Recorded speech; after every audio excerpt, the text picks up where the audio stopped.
नमस्कार बच्चों, मेरा नाम है बिलाल और मैं आप सभी का स्वागत करता हूं हमारी आज की एक और बहुत ही ज्यादा महत्वपूर्ण क्लास में। कक्षा 9th के प्यारे बच्चों के साथ बात करते हुए दोस्तों हम लोग आप सभी के सामने पेश करने जा रहे हैं ये एक बहुत ही इंटरेस्टिंग हमारा अध्याय। चैप्टर का नाम दोस्तों आप लोग ले ही पा रहे हैं, हमारा चैप्टर का नाम है संस्थाओं का कामकाज। और इस चैप्टर से संबंधित हम लोग क्या कर रहे हैं दोस्तों, आप सभी के सामने लेक्चर नंबर 3 को पेश कर रहे हैं। ठीक है, तो अब तक हम लोग इस चैप्टर से संबंधित दो जो हमारे लेक्चर्स थे, लेक्चर नंबर 1 और लेक्चर नंबर 2, उसको बहुत अच्छे तरीके से पढ़ चुके हैं। हमारी आज की इस क्लास में हम लोग लेक्चर नंबर 3 इस चैप्टर का डिस्कस करेंगे। महत्वपूर्ण तौर पर हमारे जो क्लास 9th के प्यारे बच्चे हैं उन सभी से रिलेटेड है हमारा ये प्यारा उदय बैच, और इसके अंतर्गत हम लोग अलग अलग जो आपके सब्जेक्ट्स रहे हैं दोस्तों उसको कंप्लीट कराते आ रहे हैं। संस्थाओं का कामकाज आप देखते हैं कि दोस्तों जो आपकी सोशल साइंस या फिर जो आपकी सामाजिक अध्ययन की पुस्तक है उसमें आपको दिखता है राजनीतिक विज्ञान वाला भाग, वहां पर हमारा ये चैप्टर मौजूद है। चलिए दोस्तों, चैप्टर का नाम है संस्थाओं का कामकाज, लेक्चर नंबर 3। मेरा नाम है बिलाल। हम लोग करते हैं अपनी आज की क्लास को शुरू और बिल्कुल भी समय को व्यर्थ नहीं करते हैं। सबसे पहले यही डिस्कस कर लेते हैं कि हमारी आज की इस क्लास में आप और मैं किन किन बिंदुओं को डिस्कस करेंगे, किन किन चीजों को हम लोग पढ़ेंगे। हम लोग सबसे पहले दोस्तों आप सभी के साथ समझने की कोशिश करेंगे कि आखिर भारत के राष्ट्रपति कैसे बनाए जाते हैं, भारत के राष्ट्रपति का चुनाव किस तरीके से होता है, कैसे कोई व्यक्ति राष्ट्रपति के पद पर पहुंचता है, राष्ट्रपति बनने के लिए क्या क्या योग्यताएं होती हैं, है ना, कौन व्यक्ति क्या कर सकता है दोस्तों, इन योग्यताओं के आधार पर भारत के राष्ट्रपति बन सकता है। फिर हम लोग डिस्कस करेंगे कि राष्ट्रपति के द्वारा कौन कौन सी नियुक्तियां होती हैं, यानी कि राष्ट्रपति देश के अंदर किन किन लोगों को क्या करते हैं, उनके पदों पर नियुक्त करते हैं, ये देखेंगे। हमारे देश के अंदर दोस्तों दिखती है न्यायपालिका, है ना, इसको हम लोग समझने की कोशिश करेंगे। फिर हम लोग इस चैप्टर से संबंधित एमसीक्यू के प्रश्न, शॉर्ट क्वेश्चंस और लॉन्ग क्वेश्चंस, इन सभी को डिस्कस करने वाले हैं। ठीक है, और आज की क्लास में ही दोस्तों हमारा ये जो चैप्टर है आप देखते हैं कि संपूर्ण हो जाएगा। समय को बिल्कुल भी व्यर्थ ना करते हुए हम लोग अब अपनी आज की इस क्लास को आप सभी के सामने स्टार्ट कर रहे हैं। दोस्तों सबसे पहले हम लोग क्या करते हैं, क्विकली अब तक हमने जो लेक्चर नंबर 1 में और लेक्चर नंबर 2 में क्या किया था दोस्तों, अपने बिंदुओं को डिस्कस किया था, उसे क्विकली एक बार सम अप कर लेते हैं। हमारा ये जो पूरा का पूरा चैप्टर है दोस्तों, इसका नाम क्या है, आप सभी को पता है कि इस चैप्टर का नाम है संस्थाओं का कामकाज। ठीक है, जी हाँ। अब ये संस्थाओं का कामकाज इस चैप्टर का नाम है और हम देखते हैं कि दोस्तों संस्थाओं से क्या तात्पर्य है। देखिए, संस्थाओं से तात्पर्य है कि हमारे देश के अंतर्गत आप देखते हैं कि देश को चलाने के लिए हमारे पास 3 ऑफिसेस तैयार हैं। हमारे पास क्या दिखते हैं दोस्तों, हमें 3 ऑफिसेस देखने को मिलते हैं और यही 3 ऑफिस मिलकर क्या करते हैं, पूरे देश को चलाते हैं। हम लोगों ने आप सभी के साथ इन ऑफिसेस के बारे में डिस्कस किया था। सबसे पहला जो दोस्तों हमारे देश को चलाने वाला एक सबसे महत्वपूर्ण संस्था है उसको कहा जाता है विधायिका। इसके साथ ही फिर हम लोगों ने आप सभी के साथ विधायिका के साथ दूसरा जो हमारा क्या देखा था दोस्तों, हमने अपना संस्था देखी थी, उसका नाम था कार्यपालिका, उसको हमने पढ़ा था। और तीसरी जो हमारी संस्था है जिसे हम लोग न्यायपालिका के नाम से जानते हैं, उसके बारे में भी हमने आप सभी के सामने डिस्कशन किया था। हम सभी को पता है कि हमारा ये जो विधायिका होता है दोस्तों, इस विधायिका को हम लोग एक और नाम से भी पुकारते हैं, इसको हम लोग संसद भी कहते हैं। पता है आपको? जी हाँ। और भाई संसद का काम क्या होता है दोस्तों, विधायिका या फिर संसद का काम होता है देश को चलाने के लिए कानूनों का निर्माण करना। क्या करता है दोस्तों, हमारा ये जो विधायिका होता है या फिर हमारी ये जो संसद होती है, ये देश को चलाने के लिए क्या करती है दोस्तों, कानूनों को निर्मित करती है या फिर कानूनों का निर्माण करती है। उसी के साथ साथ हमारी ये जो कार्यपालिका होती है दोस्तों, इसका काम क्या है, कार्यपालिका का काम होता है कि जो कार्य, जो नियम बन गए हैं, जो कानून बन गए हैं, उनको लागू करना, है ना। कार्यपालिका का क्या काम होता है दोस्तों, जो नियम बन गए हैं उनको लागू करना। और हमारा जो तीसरा अंग है जिसे हम लोग न्यायपालिका कहते हैं, न्यायपालिका का काम क्या होता है दोस्तों, न्यायपालिका का काम होता है कि अगर कोई कानूनों को नहीं मानता, अगर कोई व्यक्ति कानूनों को नहीं मानता तो उसको दंड देना, कि उसको सजा दी जाए, और अगर किसी के साथ कोई अन्याय हुआ है तो उसको न्याय देने की भी जिम्मेदारी आप देखते हैं कि हमारी न्यायपालिका की होती है। ठीक है, इसी के साथ साथ दोस्तों हमने इस बिंदु को भी आप सभी के सामने बहुत अच्छे तरीके से डिस्कस किया था कि हमारे ये जो संसद है जिसे हम लोग विधायिका के नाम से पुकारते हैं, हमारे संसद के हमें 2 सदन देखने को मिलते हैं। ठीक है, और संसद जो है दोस्तों आप लोग देखते हैं कि ये मुख्य तौर पर आप देखते हैं कि 2 सदन हमें देखने को मिलते हैं। एक कहलाता है जिसको हम लोग लोकसभा कहते हैं, और उसी के साथ साथ दूसरा जो हमारा सदन होता है उसको हम लोग राज्यसभा के नाम से पुकारते हैं। बेसिकली हम देखते हैं कि जो हमारा पूरा का पूरा देश है ना, उसके अंतर्गत आप लोग देखते हैं कि हमने उसको 545 अलग अलग क्षेत्रों में बांट दिया है, और यही 545 जो क्षेत्र हैं, इससे जो लोग चुनकर आते हैं वो लोकसभा में जाते हैं। इनमें से आप देखते हैं कि जो दो सीट्स हैं, दो इनमें से आप देखते हैं कि जो सीट्स हैं वो रिजर्व रखी गई हैं, वो आरक्षित रखी गई हैं एंग्लो इंडियंस के लिए। एंग्लो इंडियंस वो लोग होते हैं जिनके माता पिता यूरोपीय हों मगर उनके बच्चों का जन्म इंडिया में हुआ हो, है ना। तो मुख्य तौर पर हम देखते हैं कि 543 सीटों पर आप देखते हैं कि चुनाव होता है, 2 सीट्स रिजर्व रहती हैं एंग्लो इंडियंस के लिए। अब यहां पर हम लोग देखते हैं कि ये जो हमारे संसद के अंतर्गत लोकसभा के लोग होते हैं, ये लोग क्या करते हैं दोस्तों, चुनाव में भाग लेते हैं और अगर ये चुनाव जीत जाते हैं तो फिर आप देखते हैं कि फिर ये लोकसभा के सदस्य बन जाते हैं। और जो लोग लोकसभा के सदस्य बनते हैं उनको हम लोग सांसद कहते हैं या फिर उनको इंग्लिश में एमपी कहा जाता है। ऐसे ही हर राज्य से, भारत में वर्तमान समय में आज 28 राज्य हैं, हम देखते हैं कि हर राज्य से जनसंख्या के हिसाब से कुछ लोगों को राज्यसभा में भेजा जाता है और ये सब लोग मिलकर, लोकसभा राज्यसभा मिलकर क्या करते हैं दोस्तों, देश को चलाने के कानूनों को बनाते हैं। हमने अपने पिछले लेक्चर में डिस्कस किया था कि जब भी हमारे देश के अंदर कानून बन रहा होता है तो मुख्य तौर पर आप देखते हैं कि क्या होता है दोस्तों, सबसे पहले आप देखते हैं कि अगर किसी भी चीज का कानून बनाया जाना है, किसी भी मुद्दे पर कानून बनाना है तो सबसे पहले उस पर बहस हम लोकसभा में देखते हैं। अगर लोकसभा के आधे से ज्यादा सदस्य किसी बात को लेकर कानून बनाने पर सहमत हो तो फिर वो अपना आइडिया राज्यसभा के पास भेजते हैं और अगर राज्यसभा के भी सदस्यों को लगे कि हाँ भाई इस चीज पर कानून बनना चाहिए तो राज्यसभा से आप देखते हैं कि फिर ये राष्ट्रपति के पास जाता है और अगर राष्ट्रपति जी उस प्रस्ताव पर हस्ताक्षर कर देते हैं तो फिर वो कानून बन जाता है। तो कुछ इस तरीके से देश में कानून का निर्माण हमें होता हुआ दिखता है। जैसे पूरे देश के अंतर्गत कानून बनाने की जिम्मेदारी संसद की होती है, ऐसे ही हम लोग डिस्कस कर चुके हैं कि हमारे हर राज्य के अंतर्गत आप लोग क्या देखते हैं दोस्तों, हमारे हर राज्य के अंदर हमें दिखता है विधानमंडल, है ना। पूरे देश के अंदर कानून बनाने की जिम्मेदारी संसद के दोनों सदन लोकसभा और राज्यसभा की होती है और हर एक राज्य के अंतर्गत कानून बनाने की जिम्मेदारी उसके विधानमंडल की होती है। और जब हम विधानमंडल की बात करते हैं तो इसके भी हमें दो रूप देखने को मिल जाते हैं। एक कहलाता है क्या दोस्तों, एक कहलाता है विधानसभा। क्या कहा जाता है, विधानसभा। भारत के हर राज्य की आपको एक विधानसभा दिखेगी। यूपी राज्य की अपनी विधानसभा है, बिहार की अपनी है, तेलंगाना की अपनी है, तमिलनाडु की अपनी है।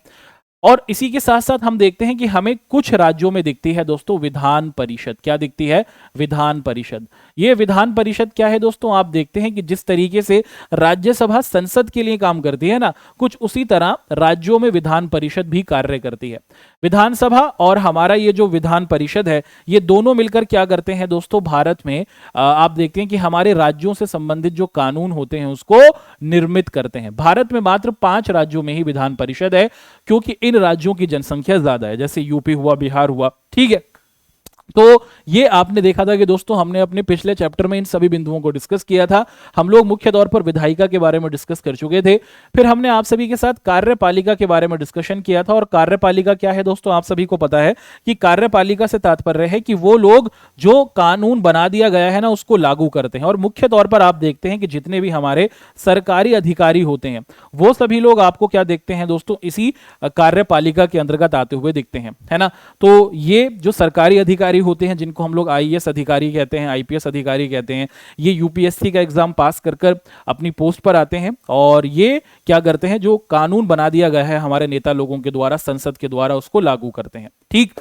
और अपने पिछले बिंदु में हम लोगों ने ये देखा था कि देश के अंतर्गत देश को चलाने के जो तीनों संस्थान हैं, ये तीनों संस्थान बहुत ही महत्वपूर्ण योगदान देते हैं। पिछले बिंदुओं में हमने ये भी डिस्कस किया था कि अगर देश के अंतर्गत आप देखते हैं कि हमारी जो लोकसभा है, देश में आप देखते हैं कि लोकसभा के अंतर्गत क्या है दोस्तों, आप देख पा रहे हैं कि 543 हमारे सदस्यों का पर चुनाव होता है।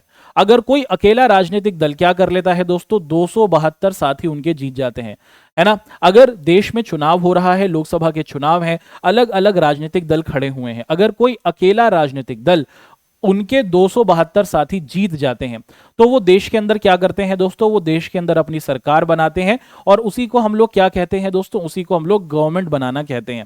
जैसे अगर हम लोग 2019 का इलेक्शन देखें तो 2019 में जो भारतीय जनता पार्टी थी, जिसे हम लोग बीजेपी कहते हैं, उसने क्या किया था दोस्तों, उनके 303 साथी जीत गए अकेले।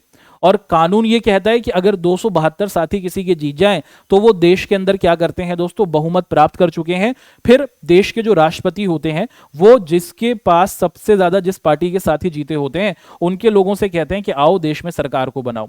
और भारतीय जनता पार्टी के साल 2019 में 303 साथी जीते थे, तो इसी की वजह से आप देखते हैं कि इनकी लोकसभा में 2019 में आप देखते हैं कि पार्टी क्या करती है, लोकसभा में सरकार को बनाती है, देश में सरकार को निर्मित करती है। अब लोकसभा में जिस पार्टी के सबसे ज्यादा साथी जीते होते हैं उसी में से एक को क्या कर दिया जाता है, देश का प्रधानमंत्री नियुक्त किया जाता है। ये प्रधानमंत्री क्या करते हैं दोस्तों, आप देखते हैं कि पूरे देश को चलाने की जिम्मेदारी इनके पास होती है।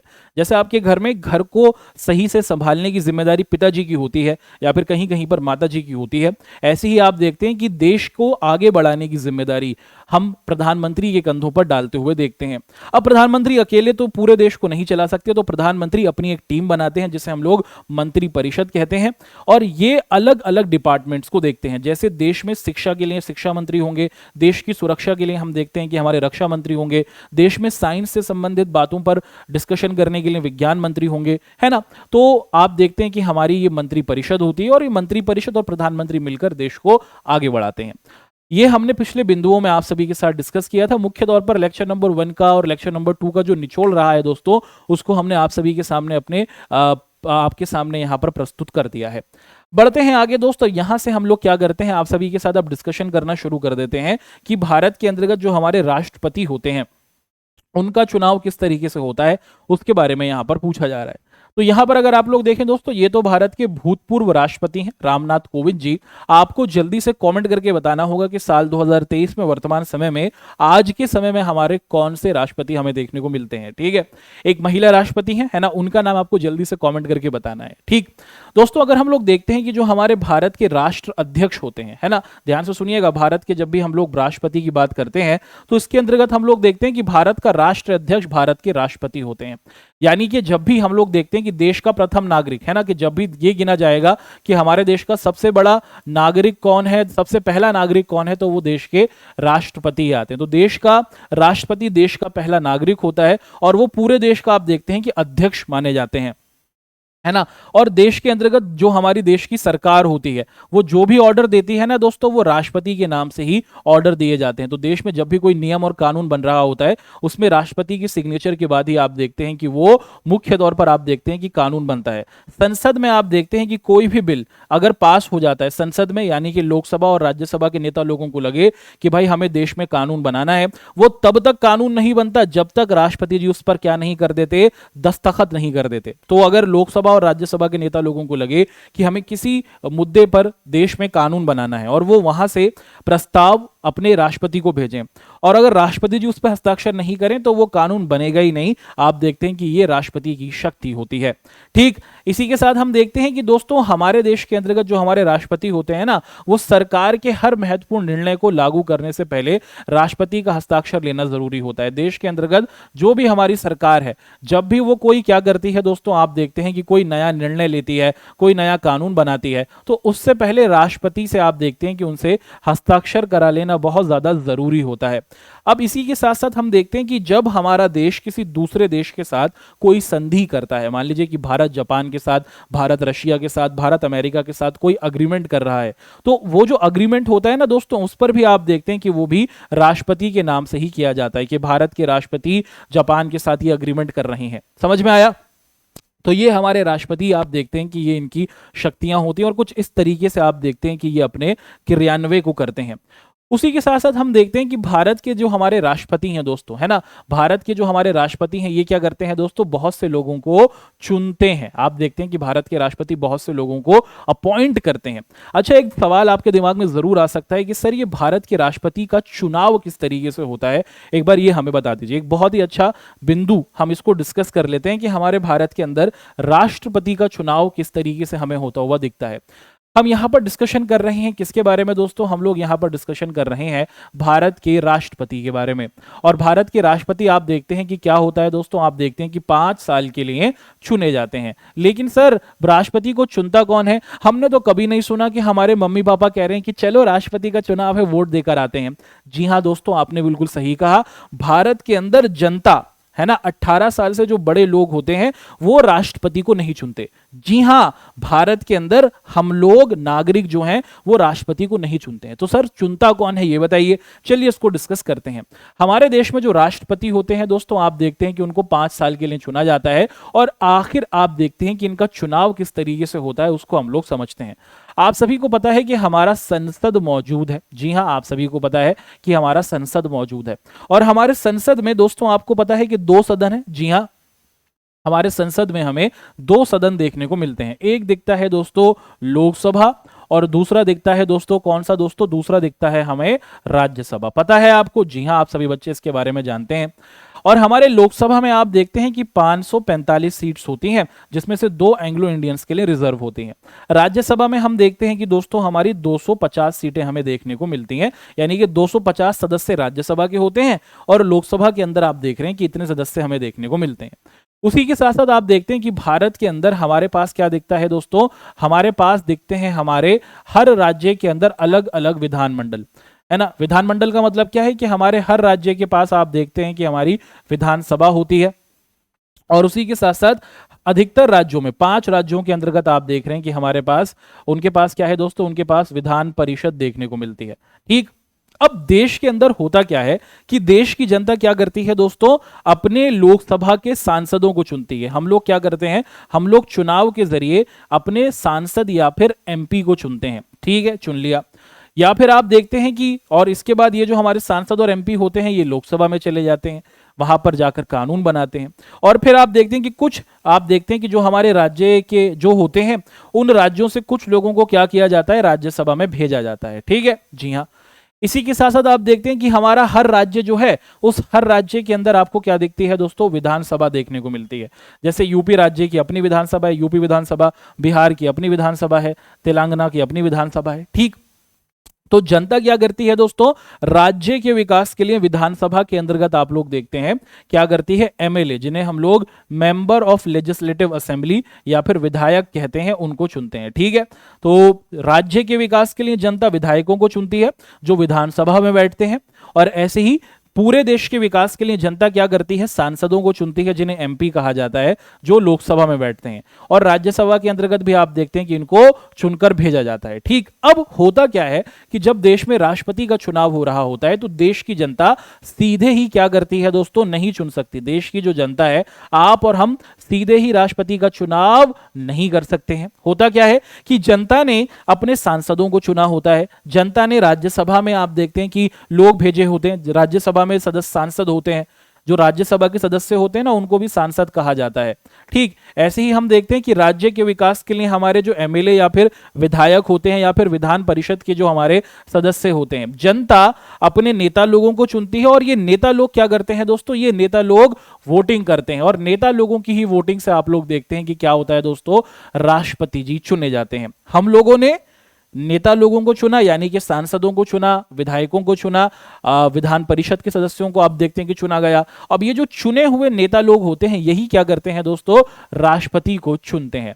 अब राष्ट्रपति के चुनाव में यूजुअली होता क्या है कि मान लीजिए 5 लोग खड़े हुए हैं, ये मान लीजिए कि ये 5 लोग खड़े हुए हैं और ये कह रहे हैं कि भैया हमें राष्ट्रपति बनना है, और जिसको आप देखते हैं कि सबसे ज्यादा वोट मिल जाते हैं 50% से ज्यादा, उसको आप देखते हैं कि क्या कर दिया जाता है, उसको देश का राष्ट्रपति घोषित कर दिया जाता है। तो कुछ इस तरीके से आप देखते हैं कि ये राष्ट्रपति का चुनाव होता है। और राष्ट्रपति का चुनाव आप क्या देख रहे हैं दोस्तों, राष्ट्रपति का चुनाव जनता नहीं करती है, ये नेता लोगों के द्वारा किया जाता है। अब बढ़ लेते हैं आगे कि राष्ट्रपति कैसे चुने गए, वो तो हमने दोस्तों समझ लिया है। आगे बढ़ना शुरू कर देते हैं कि जब हमारे राष्ट्रपति जी अपनी पोस्ट पर आ जाते हैं तो उसके बाद देश के अंतर्गत राष्ट्रपति के क्या क्या काम है उसको हम लोग देख लेते हैं। कानून इनके बिना नहीं बनता, इनके हस्ताक्षर के बिना कोई चीज नहीं होती। दूसरे देशों से जब कोई डील करनी होती है तब भी इन्हीं के नाम पर डीलिंग होती है। सरकार जब भी कोई नया कानून बनाती है तो वो भी राष्ट्रपति के नाम से ही इशू किया जाता है। और इसी के साथ साथ हम देखते हैं कि हमारे जो राष्ट्रपति होते हैं ना दोस्तों, वो आप क्या देखते हैं कि देश में जो हमारे मुख्य न्यायाधीश हैं, हर राज्य के अंदर आप लोग देखते हैं कि दोस्तों हमें एक कोर्ट दिखता है जिसे हम लोग क्या कहते हैं, जिसे हम लोग हाई कोर्ट के नाम से जानते हैं। जैसे यूपी हाई कोर्ट है ना, बिहार हाई कोर्ट। ठीक, तो हर राज्य के अंतर्गत आप देखते हैं कि जो हमारा कोर्ट है उसके जजों की नियुक्ति हुई, और जो पूरे देश का सबसे बड़ा हमारा कोर्ट होता है ना, जो हमारे आप देखते हैं कि न्यायालय होते हैं, उसमें जो जजों की नियुक्ति होती है वो राष्ट्रपति जी के द्वारा ही की जाती है। ठीक है, निचली अदालतें हुई, ऊंची अदालतें हुई, उन सभी में आप देखते हैं कि जो जज होते हैं उनकी नियुक्ति राष्ट्रपति जी के द्वारा ही की जाती है। इसी के साथ साथ राज्यों में आप लोग देखते हैं कि राज्यपाल भी होते हैं। हर राज्य के अंतर्गत आप देखते हैं कि गवर्नर भी होते हैं, और इन गवर्नरों की नियुक्ति भी आप देखते हैं कि राष्ट्रपति जी के द्वारा ही की जाती है। इसी के साथ साथ भारत की जो हमारी तीनों सेना है, कौन कौन सी सेना है दोस्तों? थल सेना, जल सेना और वायु सेना, है ना। जी हाँ, एयरफोर्स, नेवी, और आपको दिखता है दोस्तों हमारा क्या है दोस्तों? एयरफोर्स, नेवी, और तीसरा जो भाग हमें दिखता है ना, आप देखते हैं कि जो हमारे राष्ट्रपति होते हैं वो हमारी तीनों सेनाओं के क्या होते हैं दोस्तों? कमांडर होते हैं, है ना। राष्ट्रपति ही आप देखते हैं कि उन तीनों सेना के कमांडर होते हैं, और युद्ध की स्थिति में सेना के अध्यक्षों के साथ मिलकर मार्गदर्शन करते हुए आपको दिख जाते हैं। इसी के साथ साथ हम देखते हैं कि जो हमारे राष्ट्रपति जी होते हैं दोस्तों, आप देखते हैं कि जो हमारे राष्ट्रपति जी होते हैं, जब लोकसभा का चुनाव होता है ना, जब लोकसभा का चुनाव होता है, अगर किसी पार्टी को बहुमत मिला होता है, मान लीजिए कि अगर लोकसभा का चुनाव हुआ और किसी दल के 272 से ज्यादा साथी जीते होते हैं, तो राष्ट्रपति जी ही क्या करते हैं? उस दल के नेता को बुलाते हैं कि भाई आओ और देश में अपनी सरकार बनाओ। और अगर आप देखते हैं कि अगर चुनाव के बाद कोई भी पार्टी 272 साथी साबित नहीं कर पाती, कि मान लीजिए कि देश में चुनाव हुए और किसी भी अकेले दल के 272 साथी नहीं जीत पाए, तो आप देखते हैं कि अगर मान लीजिए किसी के 100 जीते, दूसरे के 100 जीते और तीसरे के 72 जीते, तो अगर तीन दल मिलकर क्या करते हैं दोस्तों? सरकार बनाना चाहते हैं, तो आप देखते हैं कि राष्ट्रपति क्या करते हैं? उनको भी सरकार बनाने का आमंत्रण देते हैं कि आओ देश को संभालो, है ना। ऐसे देखते हैं कि राष्ट्रपति ही ये निर्णय लेते हैं कि सरकार कौन बनाएगा। सर, राष्ट्रपति जी ये देखते हैं कि क्या सच में आपके पास 272 से ज्यादा साथी हैं या नहीं, वो हमारे राष्ट्रपति जी के द्वारा ही आप देखते हैं कि देखा जाता है। और राष्ट्रपति जी क्या है दोस्तों? हर व्यक्ति को सरकार बनाने का न्योता देखते हैं जिनके पास आपको बहुमत दिखता है, और आपको अपना बहुमत साबित करना होगा। यानी कि अगर कोई भी राजनीतिक दल है जिनके पास 272 साथी हैं, तो राष्ट्रपति जी उनको आमंत्रण देंगे। अगर आप दिखा दें जी हाँ आपके 272 साथी आपके साथ हैं, तो आप देश के अंतर्गत अपनी सरकार को बना सकते हैं। ये राष्ट्रपति के द्वारा आप देखते हैं कि होता है। इसी के साथ साथ आप देखते हैं कि जो हमारे देश के अंतर्गत आपको प्रधानमंत्री दिखते हैं, उनको भी आप लोग क्या देखते हैं दोस्तों? उसके बाद आप लोग देखते हैं कि देश में जो लोकसभा है ना, देश के अंतर्गत आप लोग देखते हैं कि हमारी जो संसद का निम्न सदन है, जिसे हम लोग लोकसभा कहते हैं, और लोकसभा में जिस दल के पास बहुमत होता है वो क्या कर लेता है दोस्तों? आप सभी को पता है कि वो देश के अंतर्गत फिर सरकार को निर्मित करता है। हम देखते हैं कि जिस दल के पास बहुमत होता है वो देश में सरकार को निर्मित कर लेता है, और इसी दल का जो मुखिया होता है उसे प्रधानमंत्री बनाया जाता है। अब क्या होता है दोस्तों? प्रधानमंत्री मिलकर और राष्ट्रपति जी मिलकर क्या करते हैं? देश को चलाने के लिए मंत्रियों को नियुक्त करते हैं। ठीक है, देश का चुनाव हुआ लोकसभा का, जिस पार्टी के सबसे ज्यादा साथी जीते वो राष्ट्रपति को साबित कर देते हैं कि हमारे पास 272 से ज्यादा साथी हैं, बहुमत है। राष्ट्रपति जी कहते हैं कि चलिए अपनी सरकार बना लीजिए। फिर उस दल का जो मुखिया होगा उसी को प्रधानमंत्री बनाया जाता है। अब प्रधानमंत्री कहते हैं कि भाई मुझे तो जिम्मेदारी मिल गई देश को चलाने की, मैं अकेला तो नहीं चला सकता, मुझे अपने मंत्री चाहिए। तो फिर क्या होता है? प्रधानमंत्री कुछ लोगों की लिस्ट राष्ट्रपति के पास भेजते हैं और बताते हैं कि भैया जी आप हमें क्या दीजिए, आप हमारे इन लोगों को क्या कर दीजिए। राष्ट्रपति जी से प्रधानमंत्री कहते हैं कि इनको मंत्री बना दीजिए। ठीक, तो राष्ट्रपति कौन है, राष्ट्रपति का चुनाव किस तरीके से हो रहा है, राष्ट्रपति की क्या शक्तियां हैं, राष्ट्रपति किस तरीके से कार्य करते हैं, राष्ट्रपति किन किन को अपॉइंट करते हैं, उनके बारे में हमने डिस्कशन किया। यहां से हम लोग बात करेंगे न्यायपालिका के बारे में। हम देखते हैं कि किसी भी लोकतंत्र के अंतर्गत दोस्तों, है ना, एक स्वतंत्र न्यायपालिका का होना बहुत ज्यादा जरूरी है। हमारे देश के अंतर्गत प्रधानमंत्री भी हैं, राष्ट्रपति भी हैं, राज्यों के मुख्यमंत्री भी हैं, राज्यों में राज्यपाल भी हैं। हमारे पास हर एक महत्वपूर्ण व्यक्ति हमें दिख रहा है, लेकिन ये लोगों का काम क्या है? आपको पता है कि नेता लोगों का काम है देश के लिए कानूनों को बनाना, और जो हमारे अधिकारी लोग हैं, जो सरकारी अधिकारी हैं, उनका काम है कानूनों को लागू करना। अब इन लोगों पर नजर रखने वाला भी एक संगठन चाहिए, और उसका काम करता है हमारा न्यायपालिका। जी हां, अगर किसी भी देश के अंदर आप देखते हैं कि एक स्वतंत्र न्यायपालिका नहीं होगी, तो आप देखते हैं कि वो देश सही तरीके से काम नहीं करेगा। नेता लोगों को डर बना रहता है कि भैया जी कोर्ट हम पर नजर रख रहा है, अगर हम सही तरीके से नहीं काम करेंगे तो ये हमारे खिलाफ क्या कर देंगे दोस्तों, ये जनता को बताएंगे। तो हम देखते हैं कि हमारे देश के अंतर्गत जो हमारी न्यायपालिका है वो बहुत ज्यादा शक्तिशाली दी गई है और ये किसी के भी अधीन नहीं आती। हमारी न्यायपालिका ना तो राष्ट्रपति के अधीन आती है, ना तो राष्ट्रपति के अंडर है, ना प्रधानमंत्री के अंडर है, ये स्वतंत्र होती है। भारत के अंदर हम लोग देखते हैं कि हमारे पास एक एकीकृत न्यायपालिका है ना, यानी कि हमारे देश के अंदर जो हमारे कोर्ट के स्तर है ना वो तीन प्रकार से हमें दिखते हैं। एक होता है दोस्तों सबसे बड़ा सर्वोच्च न्यायालय, पूरे देश का जो सबसे बड़ा कोर्ट होता है उसे कहा जाता है सर्वोच्च न्यायालय। उसके बाद हर राज्य का एक कोर्ट आपको दिखता है, हर राज्य के अंतर्गत आपको क्या दिखता है दोस्तों, एक आपको अदालत दिखती है, उसे हम लोग कहते हैं उच्च न्यायालय, है ना। और एक होता है दोस्तों सबसे निचली अदालत जिसे हम लोग जिला अदालत के नाम से भी पुकारते हैं। तो भारत में कुछ इस तरीके से आप देखते हैं कि हमारी तीन अदालतों के स्वरूप हमें देखने को मिल रहे हैं। ठीक है, अब एक एक कर जो ये हमारी तीनों अदालतों के स्वरूप रहे हैं इनको हम लोग समझने की कोशिश करते हैं। जैसा आप लोग देख पा रहे हैं दोस्तों कि देश में जो सबसे बड़ा न्यायालय होता है, देश का जो सबसे बड़ा आप देखते हैं कि जो कोर्ट होता है या फिर जो देश की सबसे बड़ी अदालत होती है उसी को हम लोग क्या कहते हैं दोस्तों, सुप्रीम कोर्ट ऑफ इंडिया या फिर सर्वोच्च न्यायालय कहा जाता है। और ये क्या करता है दोस्तों, भारत के किसी भी अन्य न्यायालय में आप देखते हैं कि मान्य होता है कि जो ऑर्डर इन्होंने दे दिए, जो फैसला हमारे आप देखते हैं कि सबसे बड़े कोर्ट ने दे दिया, सर्वोच्च न्यायालय ने दे दिया, फिर वो देश की हर अदालत को मानना ही होता है। तो देश का सबसे बड़ा कोर्ट होता है हमारा क्या दोस्तों, सर्वोच्च न्यायालय। अच्छा, सर्वोच्च न्यायालय में आप देखते हैं कि इनमें किसी भी मुद्दे की सुनवाई की जा सकती है। सर्वोच्च न्यायालय के अंतर्गत आप लोग देखते हैं कि कोई भी जो आपको मुद्दा है वो आप क्या कर सकते हैं, लेकर जा सकते हैं। मान लीजिए कि देश के नागरिकों के बीच में आप देखते हैं कि कोई झगड़ा है तो आप क्या कर सकते हैं, देश में सर्वोच्च न्यायालय में जा सकते हैं। नागरिकों के बीच में और सरकार के बीच में किसी बात का झगड़ा हो रहा है, अगर आप देखें कि देश के अंतर्गत जो आपकी सरकार है अगर वो सही तरीके से नियम नहीं बना रही, आपको लग रहा है कि आपके समुदाय के लिए जो कानून बनाए जा रहे हैं वो सही नहीं है, तो आप कोर्ट जा सकते हैं, कोर्ट में सीधा केस कर सकते हैं देश के सबसे बड़े कोर्ट में। आप देखते हैं कि अगर दो राज्यों के बीच में किसी बात को लेकर झगड़ा है, सीमा को लेकर झगड़ा है, पानी को लेकर झगड़ा है, नदी के आप देखते हैं कि पानी को लेकर झगड़ा है, तो वो भी देश के सबसे बड़े कोर्ट में जाकर अपने मसले को सुलझा सकते हैं। और अगर देश की जो केंद्र सरकार, देश की सबसे बड़ी सरकार होती है और किसी राज्य की सरकार के बीच में कुछ झगड़ा है, तो वो भी आप देखते हैं कि वो भी सर्वोच्च न्यायालय के अंतर्गत क्या किया जाता है दोस्तों, उस मुद्दे को निपटाया जाता है ना। हम देखते हैं कि हमारी जो न्यायपालिका है वो स्वतंत्र न्यायपालिका है और आप देखते हैं कि हमारी ये जो न्यायपालिका है वो अपने लोगों के अधिकारों की रक्षा करती है। न्यायपालिका का काम क्या है कि किसी के साथ कोई अन्याय ना हो, अगर किसी के साथ कोई अन्याय हुआ है तो उन्हें न्याय दिलाया जाए।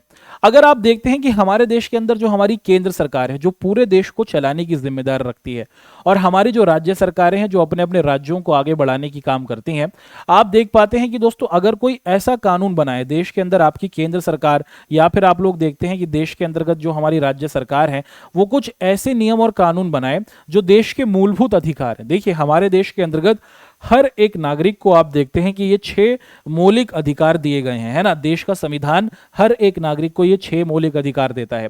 स्वतंत्रता का अधिकार कि आप स्वतंत्र हैं, दूसरा है दोस्तों आप देखते हैं कि समानता का अधिकार कि आप समान हैं, तीसरा है शोषण के विरुद्ध अधिकार कि आपको नहीं दबाया जाएगा, धार्मिक स्वतंत्रता का अधिकार अपने धर्म का प्रचार प्रसार कीजिए, संवैधानिक उपचारों का अधिकार कि आपके जो संवैधानिक अधिकार होंगे उनको सुरक्षित रखा जाएगा और अपनी शिक्षा और अपनी संस्कृति को आगे बढ़ाने के कानून बनाएंगे। तो ये 6 अधिकार हमारे देश में हमारे कानून ने हमें दिए हैं।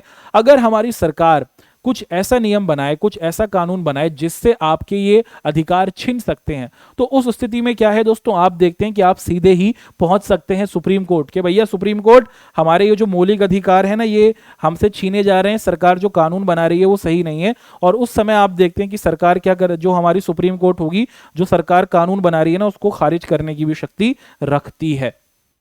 ठीक है, तो एक बहुत बड़ा आप देखते हैं कि बहुत पावरफुल आप देखते हैं कि रोल अदा करता है हमारा न्यायपालिका और हमारा ये जो सर्वोच्च न्यायालय है। और ऐसे कई मामले हैं जब सरकार द्वारा पारित, आप देखते हैं कि जनता क्या करती है दोस्तों, कि देश में जो सरकार है जिसने जो नियम बनाया जनता उससे खुश नहीं होती, तो सरकार के खिलाफ ही आप देखते हैं कि देश की जनता कोर्ट में क्या करती है दोस्तों, केस करती है। और उसके बाद आप देखते हैं कि फिर अगर सरकार मनमाने तरीके से काम कर रही है तो उसको आप देखते हैं कि सरकार की जो तानाशाही है, तानाशाही का मतलब कि जो मनमाना रवैया सरकार का है ना, तो उसको भी आप देखते हैं कि रोकते हुए हम देखते हैं कि देखा जा सकता है।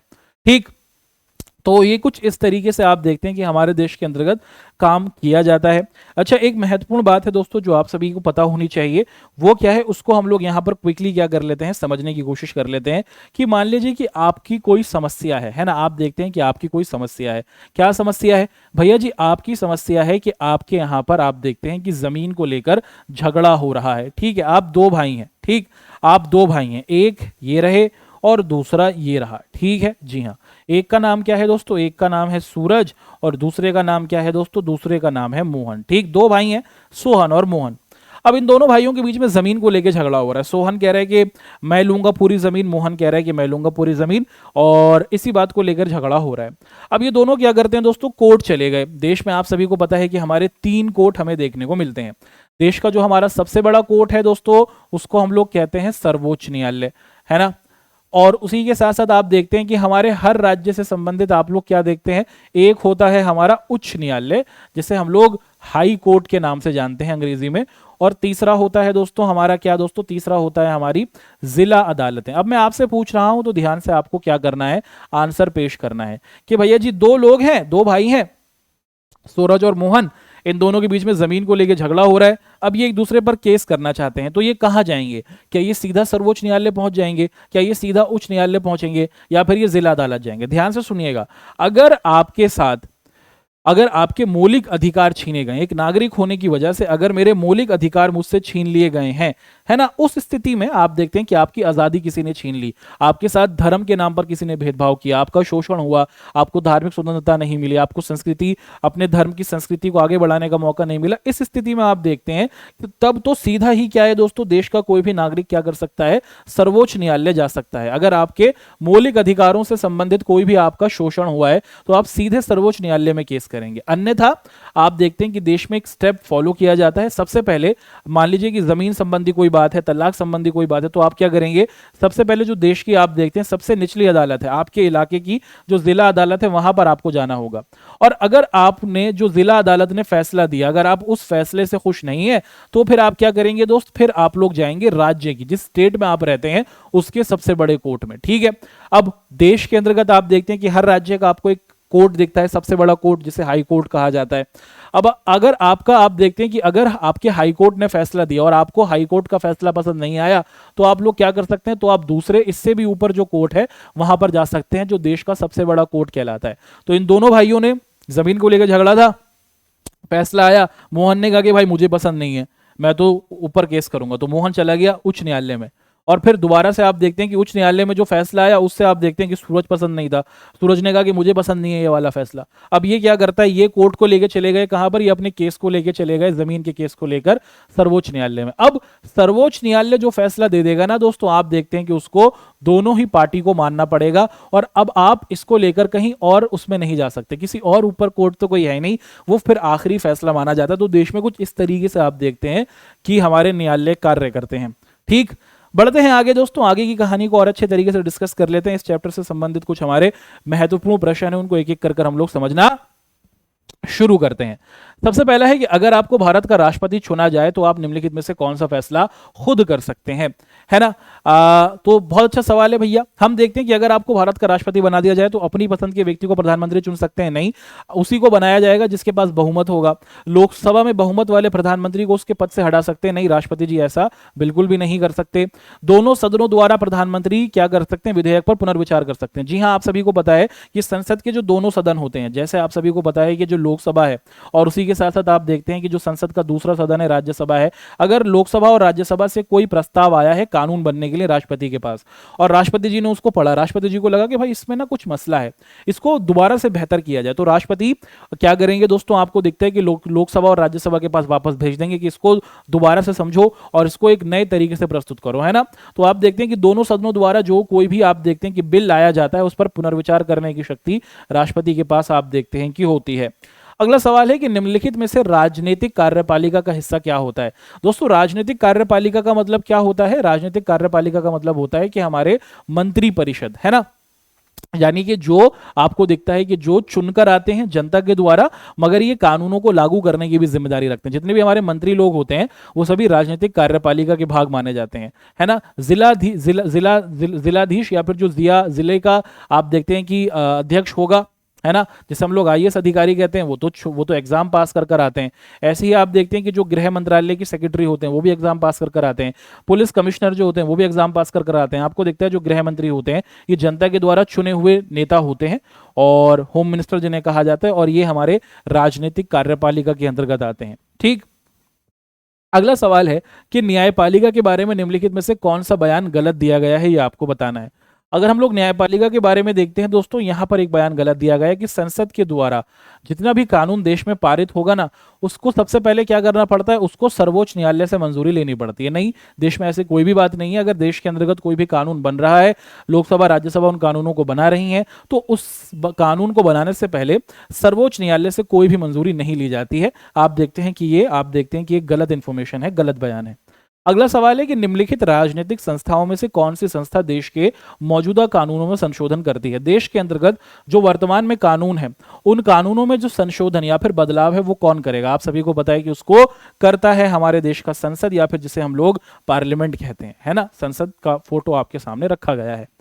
बढ़ते हैं आगे दोस्तों। अगला सवाल पूछा जा रहा है कि उस मंत्रालय की पहचान करें जिसने निम्नलिखित समाचार जारी किए हैं। तो यहां पर देश के अलग अलग हमारे डिपार्टमेंट्स या फिर मंत्रालय दिए गए हैं, और कुछ उस मंत्रालय से संबंधित इंफॉर्मेशन है, तो हमें ढूंढनी है कि कौन सी इंफॉर्मेशन किस मंत्रालय से हमारी जुड़ी हुई है। तो अगर हम लोग देखें दोस्तों, सबसे पहला है कि देश से जूट का निर्यात, जूट यानी कि पटसन जो होता है, निर्यात यानी कि आप देखते हैं कि बाहर, है ना, भेजना, कि हमारे देश से जो जूट है वो हम दूसरे देश में भेज रहे हैं, उसके लिए एक नई नीति बनाई गई है। तो ये किसने की होगी? क्या रक्षा मंत्रालय ने की होगी, कृषि मंत्रालय ने की होगी, स्वास्थ्य मंत्रालय ने की होगी, या फिर वाणिज्य और उद्योग मंत्रालय ने की होगी? तो हम देखते हैं कि दोस्तों ये जो हमारे देश से जूट का आप देखते हैं कि निर्यात है और इसको बेहतर किया जा रहा है, इसके लिए हम देखते हैं कि जो हमारे उद्योग मंत्रालय है, जो फैक्ट्रीज और बिजनेस को आगे बढ़ाते हैं, उसने इसको फैसला लिया है। तो आप देखते हैं कि ए का फोर्थ हमारा सही बना। ऑप्शन बी है कि ग्रामीण इलाकों में टेलीफोन सेवाएं सुलभ कराई जाएंगे। जो हमारे गांव के इलाके हैं वहां पर क्या किया जाए दोस्तों, आप देखते हैं कि जो टेलीफोन व्यवस्था है उसको बेहतर किया जाए। इसके लिए आप देखते हैं कि हमारा जो संचार और प्रौद्योगिकी मंत्रालय है वो काम करेगा, है ना। वो क्या करेंगे दोस्तों, वो उस पर अपने फैसले को देंगे। तीसरा है कि सार्वजनिक वितरण प्रणाली, के देश में हम देखते हैं कि देश में हर व्यक्ति को खाना मिल सके, इसके लिए हम देखते हैं कि सस्ती दरों पर, सस्ती कीमत पर हम लोग गेहूं चावल देते हैं। इससे संबंधित फैसले आप देखते हैं कि कौन लेगा, ये आपसे पूछा जा रहा है ना। तो इसका जो हमारा आंसर है दोस्तों, वो आप देखते हैं कि वो हमारा जो कृषि मंत्रालय है वो क्या करेगा दोस्तों, सस्ती दरों पर गरीब लोगों को खाना प्रोवाइड कराएगा, और जो हमारा क्या करेगा, लोगों तक खाने को पहुंचाएगा। चौथा है कि पल्स पोलियो अभियान शुरू किया जाए। ये जो हमारा पल्स पोलियो अभियान है दोस्तों, ये आपसे पूछा जा रहा है कि इससे संबंधित आप देखते हैं कि इससे संबंधित चीजें आपको कहां पर आती हुई दिखेंगी, है ना। और हमारा ये जो पल्स पोलियो अभियान होगा दोस्तों, कि हमारे देश में कोई भी व्यक्ति पोलियो की बीमारी से ग्रसित नहीं रहे, इसके बारे में जो निर्णय और फैसले लिए जाएंगे वो स्वास्थ्य मंत्रालय के द्वारा होंगे। और जो हमारी ऊंची पहाड़ियों पर तैनात सैनिक हैं उनके लिए जो सैलरी दी जाएगी या फिर जो उनको एक्स्ट्रा पैसा दिया जाएगा, वो देश के रक्षा मंत्रालय के द्वारा दिया जाता है। तो कुछ इस तरीके से आप देखते हैं कि ये खबरें हैं और ये इन डिपार्टमेंट से जुड़ी हुई हैं। बढ़ते हैं आगे, कुछ और प्रश्न आपके सामने रखते हैं और चीजों को और अच्छे तरीके से समझने की कोशिश करते हैं। पूछा जा रहा है कि देश की जो हमारी विधायिका है, जो देश को चलाने के कानून बनाती है, हमारी कार्यपालिका जो कानूनों को लागू करती है, और न्यायपालिका जो उन पर नजर रखती है, इनमें से राजनीतिक संस्था का नाम बताइए जो निम्नलिखित मामलों में अधिकारों का इस्तेमाल करेगी। भाई देश के अंतर्गत आप देखते हैं कि सड़क हुई, सिंचाई हुई, ऐसी जो बुनियादी ढांचे हैं, इस पर आप देखते हैं कि इस पर जो कल्याणकारी गतिविधियां, कि देश में सड़कें अच्छी बने, देश में सिंचाई की व्यवस्था अच्छी हो, देश की बुनियादी ढांचे यानी कि सड़क मजबूत हो, आप देखते हैं कि स्कूल मजबूत हो, इस पर आप देखते हैं कि इस पर नए नए अच्छे अच्छे फैसले लिए जाएं। कितना पैसा खर्च होगा, तो ये किसके अधीन आएगा, आप देखते हैं कि ये हमारी कैबिनेट या फिर आप देखते हैं कि हमारे लोकसभा या फिर संसद के द्वारा ही तय किया जाएगा। ना तो कार्यपालिका तय करेगी ना न्यायपालिका, ये हमारी विधायिका यानी कि संसद के द्वारा होगी। अगला है कि स्टॉक एक्सचेंज को नियमित करने वाले संबंधी कानून बनाने की कमेटी के सुझाव पर विचार, कि अगर देश में हम देखते हैं कि जो हमारा शेयर मार्केट है इससे संबंधित कोई कानून आएगा तो उस पर विचार कहां होगा। आप सभी को पता है कि उसका विचार, जब भी देश में कोई कानून बनता है तो उसका विचार आप देखते हैं कि वो डिस्कशन जो होता है वो हमारी लोकसभा के अंतर्गत या फिर संसद के अंतर्गत होता हुआ दिखता है। अगला है कि अगर दो राज्यों के बीच में आप देखते हैं कि किसी बात को लेकर कोई झगड़ा है, कानूनी विवाद है, तो उसका डिस्कशन या फिर उसका हल वो हमारे कोर्ट के द्वारा, सर्वोच्च न्यायालय क्या करेगा दोस्तों, दो राज्यों के बीच में जो मतभेद है उसको सॉल्व करेगा। अगला है कि भूकंप पीड़ितों की राहत के प्रयासों के बारे में सूचना मांगती है। आप देखते हैं कि भूकंप पीड़ित जो हैं उनके बारे में कि कितनी राहत दी गई है, किनको दी गई है, इससे संबंधित जो चीज़ें होती हैं उन तक चीज़ें पहुंचाने की जिम्मेदारी आप देखते हैं कि जो हमारी स्थायी कार्यपालिका या फिर जो हमारे चुने हुए नेता लोग होते हैं, गृह मंत्री साहब हुए, है ना, अलग अलग जो डिपार्टमेंट्स को देखने वाले मंत्री होते हैं, उन पर आप देखते हैं कि वो इन्फॉर्मेशन मांगेंगे। अगला है कि भारत का प्रधानमंत्री सीधे जनता द्वारा क्यों नहीं चुना जाता। अच्छा सवाल है। निम्नलिखित 4 जवाबों में से सही को चुनकर अपने पसंद के पक्ष में कारण दीजिए। सबसे पहला कह रहा है कि संसदीय लोकतंत्र में बहुमत में जो पार्टी होती है उसी के नेता को प्रधानमंत्री बनाया जाता है। दूसरा कह रहा है कि लोकसभा प्रधानमंत्री और मंत्रिपरिषद का कार्यकाल पूरा होने से पहले ही उन्हें हटा सकती है। तीसरा है कि प्रधानमंत्री को राष्ट्रपति नियुक्त करते हैं, लिहाजा उसे जनता द्वारा चुने जाने की बात नहीं कही जा सकती। तीसरा है कि प्रधानमंत्री के सीधे चुनाव में बहुत ज्यादा खर्चा होता है। तो भारत के अंतर्गत हम लोग देखते हैं कि हम लोग ना अपने देश के अंदर प्रधानमंत्री को नहीं चुनते हैं। जी हाँ, आप सभी को पता है कि देश की जनता प्रधानमंत्री को नहीं चुनती है। बेसिकली हमारे देश को आप देखते हैं कि 543 भागों में बांटा गया है। हम अपने क्षेत्र से, हर जो हमारा क्या है दोस्तों देश है, आप देखते हैं कि इन 543 इलाकों से क्या किया जाता है, हम लोग अपने नेता लोगों को चुनते हैं। और जिस पार्टी के आप देखते हैं कि सबसे ज्यादा नेता जीते होते हैं, जिन्हें बहुमत मिला होता है, उसी का जो पार्टी का बड़ा नेता होता है उसे ही प्रधानमंत्री चुना जाता है। तो जनता क्या करती है दोस्तों, जनता तो अपने इलाके से सांसद को चुनती है और फिर जिस पार्टी के सबसे ज्यादा सांसद जीत जाते हैं उसी पार्टी के मुखिया को प्रधानमंत्री बनाया जाता है। तो लोकतंत्र में हम देखते हैं कि लोकसभा के अंतर्गत जिसको बहुमत मिला होता है उसी पार्टी के नेता को क्या किया जाता है, उस पार्टी के मुखिया को प्रधानमंत्री बनाया जाता है। हम जनता ने प्रधानमंत्री को नहीं चुना, हमने अपने इलाके के नेताओं को चुना। इन नेताओं ने अगर बहुमत को प्राप्त कर लिया, इनकी पार्टी अगर 272 से ज्यादा साथी इनके जीते, तो फिर इनके पार्टी के लोगों को हम देखते हैं कि वो प्रधानमंत्री बनते हैं। बढ़ते हैं आगे। अगला सवाल आप सभी के सामने रखते हैं कि 3 दोस्त एक ऐसी फिल्म देखने गए जिसमें हीरो एक दिन के लिए मुख्यमंत्री बनता है। जी हाँ, एक बहुत फेमस फिल्म आई थी और राज्य में बहुत से बदलाव लाता है। इमरान ने कहा कि भैया देश को इसी चीज की जरूरत है। रिजवान ने कहा कि भैया इस तरह का बिना संस्थाओं वाला एक व्यक्ति का राज खतरनाक है। वहीं शंकर ने कहा कि भैया वो तो एक कल्पना है, कोई भी मंत्री एक दिन में कुछ नहीं कर सकता। ऐसी फिल्मों के बारे में आपकी क्या राय है? अगर आप देखें दोस्तों कि कुछ बातें तो फिल्मों में देखने में अच्छी लगती हैं, लेकिन वास्तविक जीवन में उनको कर पाना बहुत ही असंभव सा प्रतीत होता है। जैसे कि अगर आप लोग इस पूरे अध्याय को देखते हैं कि देश को चलाने के लिए हम देखते हैं कि अगर सिर्फ एक व्यक्ति को आप देखते हैं कि जैसे अगर एक पावर दी जाएगी तो वो पावर का मिसयूज कर सकता है, इसलिए पावर को बांटा गया है। विधायिका को दी गई है कुछ शक्तियां, कुछ कार्यपालिका के पास है, कुछ न्यायपालिका के पास है, और इसीलिए हम लोग देखते हैं कि जब शक्ति को बांटा है ना तो वो खतरनाक नहीं है। अगर हम लोग शक्तियों को नहीं बांटेंगे, एक ही व्यक्ति के पास सारी शक्तियां रहेंगी, तो देखते हैं दोस्तों फैसले गलत तरीके से लिए जा सकते हैं, है ना। तो इसीलिए हम लोग कह रहे हैं कि दोस्तों हम लोग रिजवान की बात से सहमत होंगे। जो ये क्या कह रहा है दोस्तों, जो रिजवान कहता है, क्या कहता है दोस्तों कि ये कहा गया है कि अगर देश के अंदर संस्थाएं नहीं होंगी, ऑफिसेस नहीं होंगे और उनमें शक्तियों को नहीं बांटा जाएगा तो ये देश के लिए खतरनाक है। इस बात से हम सहमत होते हैं। अगला है कि एक शिक्षिका छात्रों की संसद में आयोजन की तैयारी करती है। तो स्कूल में एक टीचर हैं, वो अपने स्कूल में बच्चों के लिए संसद लगा रही हैं, छात्र संसद। उन्होंने 2 छात्राओं से अलग अलग पार्टियों के नेताओं की भूमिका करने को कहा। उसने उन्हें विकल्प भी दिए, यदि वो चाहे तो राज्यसभा में बहुमत प्राप्त दल के नेता बन सकते हैं और अगर चाहे तो लोकसभा के बहुमत पर के बन सकते हैं। तो आप क्या चुनेंगे? मान लीजिए कि आपके स्कूल के अंदर आपके टीचर क्या कर रहे हैं, आपको संसद लगाने का मौका दे रहे हैं, तो आप चाहे तो अपने यहाँ पर बहुमत दिखा सकते हैं कि भाई हम लोकसभा के अंतर्गत ज्यादा सीटें प्राप्त हैं, वो नेता बनना चाहेंगे, या फिर राज्यसभा, ये पूछा जा रहा है आपसे।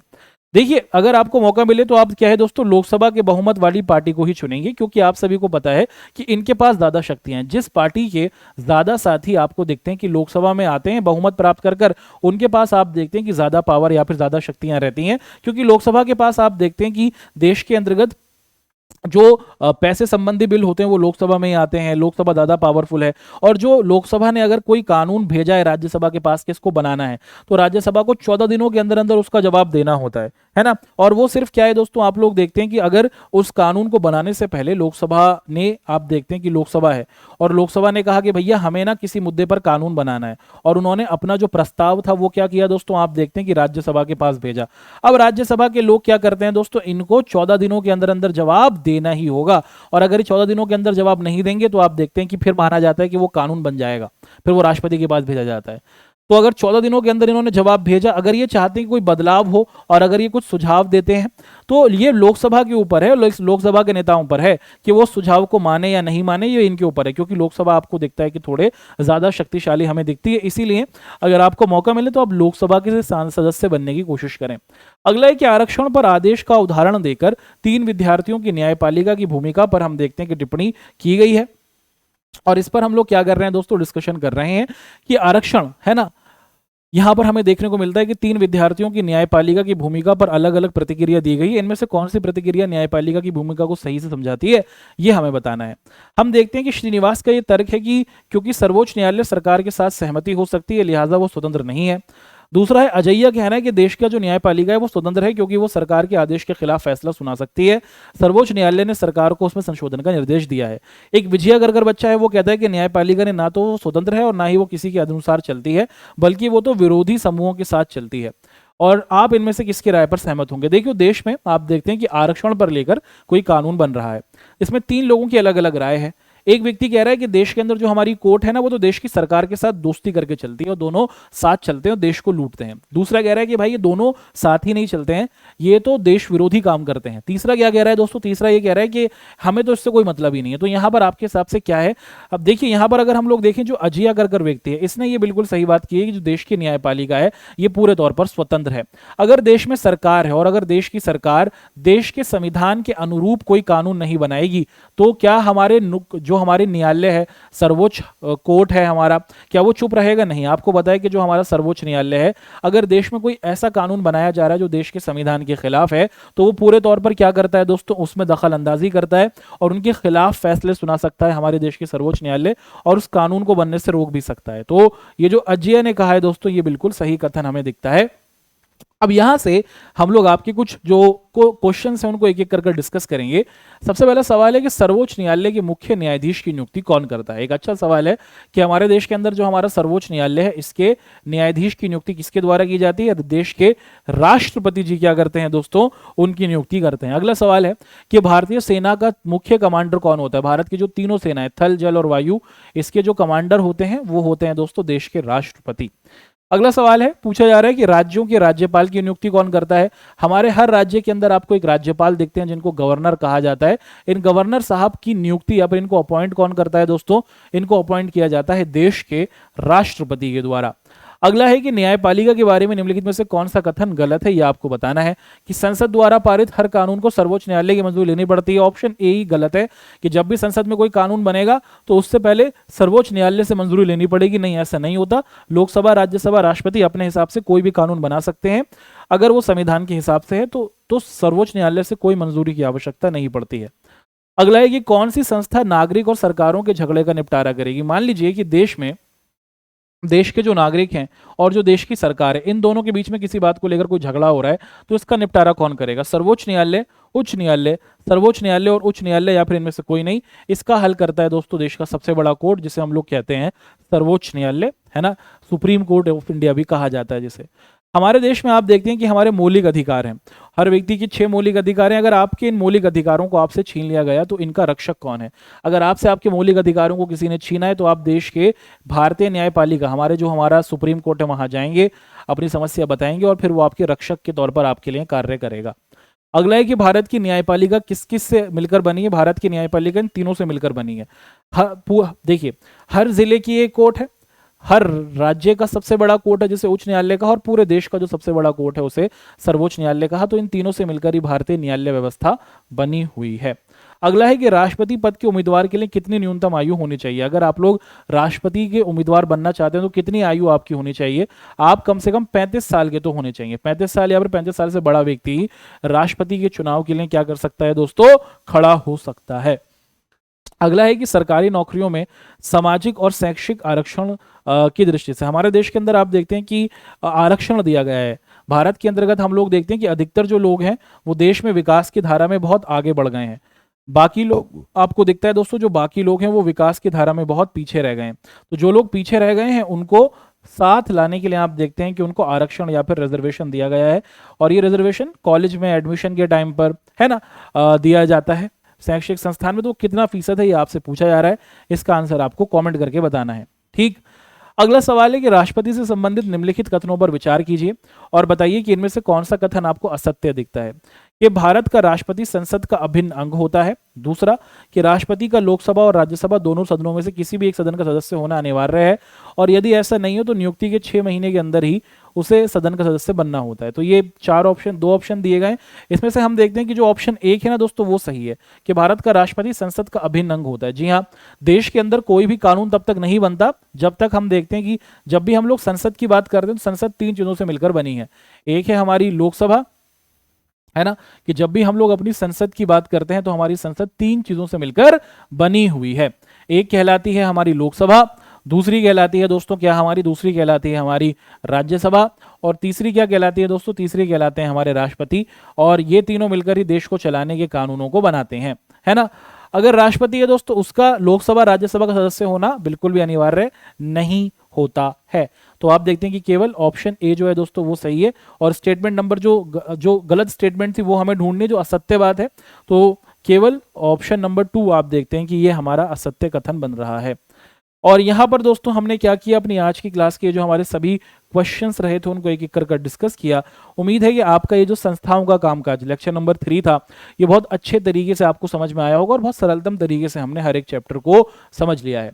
आशा है दोस्तों कि आप लोगों से मुलाकात होगी किसी एक नए चैप्टर में, और उसके अंतर्गत हम लोग उस चैप्टर की बहुत ही बारीकी से बातों को आप सभी के सामने रखेंगे।